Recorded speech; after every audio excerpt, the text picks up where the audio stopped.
وحسن خلیقۃ، اخلاق میں بہتری پیدا کرو، اچھے اخلاق پیدا کرو، برے اخلاق سے کسی سے پیش نہ آؤ۔ اگر تمہیں کوئی گالی دے رہا ہے تو گالی کا جواب گالی سے نہیں دینا ہے، پیار سے دینا ہے۔ ادفع باللتی ہی احسن، یہ قرآن کا فیصلہ ہے۔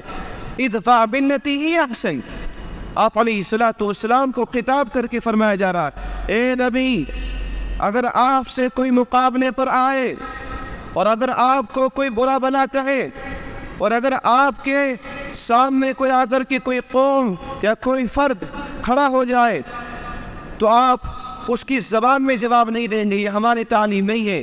ادفع باللتی ہی احسن، آپ اچھائی کے ذریعے سے، آپ اچھے اخلاق کے ذریعے سے، اعلیٰ تعلیم کے ذریعے سے آپ اس کا جواب دیں گے۔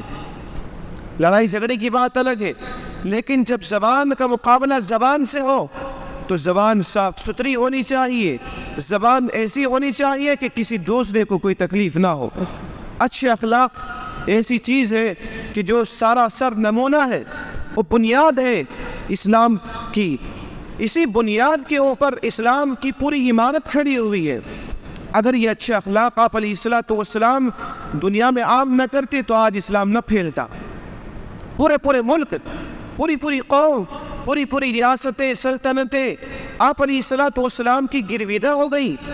واقعات تاریخی کتابوں میں بھرے پڑے، تفصیل کا موقع نہیں ہے۔ یہ اچھے اخلاق ایسی چیز ہے کہ اگر ہم نے پیدا کر لیے، آج ہو کیا رہا ہے، ہمارے مسلم معاشرے میں اچھے اخلاق کی کمی پائی جا رہی ہے۔ اگر کسی کو کام کرنے کے لیے کچھ دو، مثال کے طور پر آپ نے اپنے گھر میں کوئی کام کرانا ہے، لکڑی کا کام کرانا ہو یا مستری لائن کا کوئی بھی کام کرانا ہو، اور کسی آدمی کو اس کا ٹھیکہ دے دیا، اور اگر آپ نے 2-3 بار تقاضے کر لیے تو وہ آپ سے لڑنے پر آمادہ ہو جائے گا۔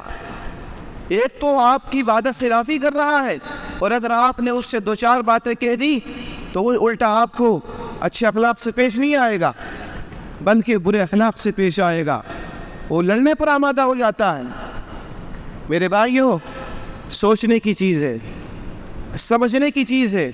چوتھی چیز آپ علیہ الصلوۃ والسلام نے بیان فرمائی، وعفت طعمۃ، اگر کامیابی چاہتے ہو، اللہ کی نظر میں مقبول اور محبوب بندہ بننا چاہتے ہو، تو چوتھی چیز یہ پیدا کرنی پڑے گی کہ اپنی کمائی کو حلال بنانا پڑے گا۔ آج ہمارے مسلم معاشرے میں 100% میں سے 90% طبقہ وہ ہے کہ جس کی کمائی ہے تو حرام ہے، یا اگر حرام نہیں ہے تو مشتبہ ضرور ہے، کہیں نہ کہیں ڈنڈی ضرور مار رہا ہے۔ سبزیاں بیچنے والے، پھل بیچنے والے اور اسی طرح سے دیگر چیز بیچنے والوں کی طرف سے شکایت آ رہی ہے کہ وہ لوگوں کے ساتھ دھوکہ کر رہے ہیں۔ اللہ کے بندو، ڈنڈی مار رہے، گندے پھل اور بیکار سبزیاں پہلے ہی نیچے رکھ رکھی ہے۔ ایک کریٹ جماتے ہیں تو بیکار چیزیں اور بیکار سڑے ہوئے پھل نیچے رکھ رکھے، اوپر عمدہ قسم کی سبزیاں اور عمدہ پھل رکھ رکھے۔ یہ دھوکہ کس کو دے رہے ہو؟ اس سے تمہاری کمائی میں برکت ہوگی۔ ہم کہاں کے مسلمان ہیں، کہاں کے دیندار ہیں؟ ہم اگرچہ نماز پڑھتے ہیں، نمازی ہو سکتے ہیں، ہم حج کرتے ہیں، حج حاجی ہو سکتے ہیں، ہم زکوٰۃ دیتے ہیں، زکوٰۃ دینے والے ہو سکتے ہیں، لیکن ہم مسلمان نہیں ہو سکتے۔ ہم مسلمان نہیں ہو سکتے ہیں۔ آج ہم اپنی کمائی پر غور کریں، ہم میں سے کس کی کمائی میں تشبہ ہے، مشتبہ پن ہے، حرام کام ہے۔ آپ غور کریے، غور کرنے کا مقام ہے۔ آج ہم کہتے ہیں مہینے کے 50,000 روپے کماتے، 1,00,000 روپے کماتے، لیکن کمائی میں برکت نہیں ہوگی کہاں سے؟ جب لوگوں کو دھوکہ دے رہے ہو تو 100 روپے کلو والی چیز 100 روپے میں دے رہے ہو، لیکن وہ چیز 50 روپے کی بھی نہیں نکل رہی ہے۔ جب لوگوں کا دل دکھے گا تو لوگوں کے دلوں سے دعائیں تھوڑے نکلیں گی، بد دعائیں نکلیں گی۔ غریبوں کے دل سے بد دعائیں نکلیں گی۔ اور آپ علیہ الصلوۃ والسلام نے بیان فرمایا تھا ایک موقع پر، سننے کا مقام ہے، اتقی دعوت المظلوم، مظلوم کی اور محروم کی بد دعا سے بچنا، مظلوم کی بد دعا سے بچنا۔ فإنه ليس بينه وبين الله حجاب متفق علیہ۔ اس لیے کہ مظلوم کے اور اس مالک کے درمیان کوئی پردہ، کوئی حجاب وجاب نہیں ہوتا ہے، ڈائریکٹ عرش پر جا کر کے اس کے بد دعا لگتی ہے۔ لوگ نہ جانے کتنی محنت سے پیسہ کما رہے ہیں، اور آپ اور ہم ان کی کمائی میں ان کو دھوکہ دے رہے ہیں۔ علامہ اقبال غلط کہہ کر کے نہیں گئے، رہ گئی رسم ادا روح بلالی نہ رہی، رہ گئی رسم ادا روح بلالی نہ رہ گئی، فلسفہ رہ گیا تلقین غزالی نہ رہی۔ مسلمانوں کی تعداد بڑھتی جا رہی ہے، بلینوں کی تعداد میں پورے دنیا میں مسلمان ہے، لیکن کیا وہ حقیقت میں مسلمان ہے بھی یا نہیں؟ سوچنے کا مقام ہے، آج غور کرنے کا مقام ہے۔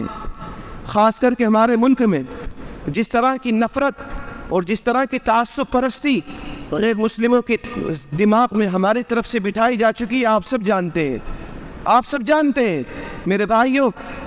آج کا ماحول یہ ہے کہ کوئی غیر مسلم آپ سے کام کرانے کو تیار نہیں ہے، اس لیے کہ دھیرے دھیرے وہ بھی سمجھ رہا ہے کہ جب یہ مسلمانوں کو دھوکہ دے سکتے تو ہمیں دھوکہ کیوں نہیں دے سکتے۔ پہلے ٹائر پنچر کی دکان، مزدوری کی دکان، مستری لائن کی جتنے بھی مزدور آتے سب کے اکثر کے کام مسلمانوں کی ہوا کرتے تھے۔ کارپینٹر مسلمان، سائیکل پنچر والا مسلمان، گیریج والا مسلمان، اور الیکٹریشین مسلمان، اور ٹینکی فٹنگ والا مسلمان، اس طرح کے جتنے بھی کاروباری ہوتے تھے، پرچون والا مسلمان، لکڑی والا مسلمان، یہ تمام مسلمان ہوا کرتے تھے۔ یہ راج مستری مسلمان، ٹائلز پتھر والے مسلمان، سب مسلمان ہوا کرتے تھے اکثر، اور یہ مسلمانوں میں بھی کام کرتے تھے، غیر مسلموں بھی کام کرتے تھے۔ لیکن آج آپ بتائیے، آپ خود سوچئے، وہ مستری اور وہ مزدور، وہ کاروباری آدمی خود سوچ سکتے ہیں اپنے بارے میں کہ ہم سے کتنے غیر مسلم کام کرانے کے لیے آ رہے ہیں۔ میں خود اپنی بات بتاؤں، کئی سارے لوگوں سے کام کرا چکا ہوں، ہمارے ملنے والے لوگ بتاتے ہیں کئی سارے مسلمانوں سے کام کرا چکے ہیں، لیکن سوائے دھوکے کے کچھ نہیں ملا۔ ایک غیر مسلم سے کام کرایا، دل خوش ہو گیا، دل خوش ہو کر کے 500 روپے زائد دیے۔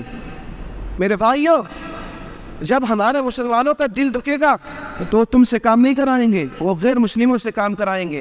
آپ کے پاس نوکریاں نہیں ہیں، آپ کے پاس کاروبار نہیں ہے، آپ کے پاس صرف اور صرف یہ مزدوری کا کام تھا، مزدوری کا۔ اگر یہ بھی آپ کے پاس سے نکل گیا تو آپ بتائیے کس موڑ پر آ کر کے کھڑے ہو جائیں گے؟ آپ کے درمیان بھوک بری عام ہو جائے گی، بھوکے مریں گے آپ، بھوکے، آپ کو کوئی روٹی دینے والا نہیں ہوگا، اور یہ صرف اور صرف آپ کی اور ہماری کمزوری کی وجہ سے۔ سدھار لو آج بھی اپنے آپ کو، اور اللہ کے نبی علیہ السلام کی ان 4 ہدایتوں کو پیدا کر لو، 4 باتوں کو اپنے اندر پیدا کر لو۔ پہلی چیز حفظ و امانت کی حفاظت کرنا اپنی ذمہ داری سمجھو۔ دوسری چیز صدق و حدیث، بات میں سچائی پیدا کر لو، کسی بھی موڑ پر کھڑے ہو کبھی جھوٹ نہ بولنا۔ تیسری چیز ہے حسن و خلیقت، اچھے اخلاق پیدا کر لو۔ چوتھی چیز ہے عفت و طعمت، کمائی حلال کر لو، انشاءاللہ کامیابی ملے گی۔ دنیا کی حکومتیں تمہارے سامنے آ کر کے کھڑی ہوں گی، دنیا کی حکومتیں کوئی چیز تھوڑی ہے، دنیا کی حکومتیں تمہارے قدموں میں آ کر کے کھڑی ہوں گی۔ اللہ تعالیٰ ان باتوں پر عمل کی توفیق عطا فرمائے۔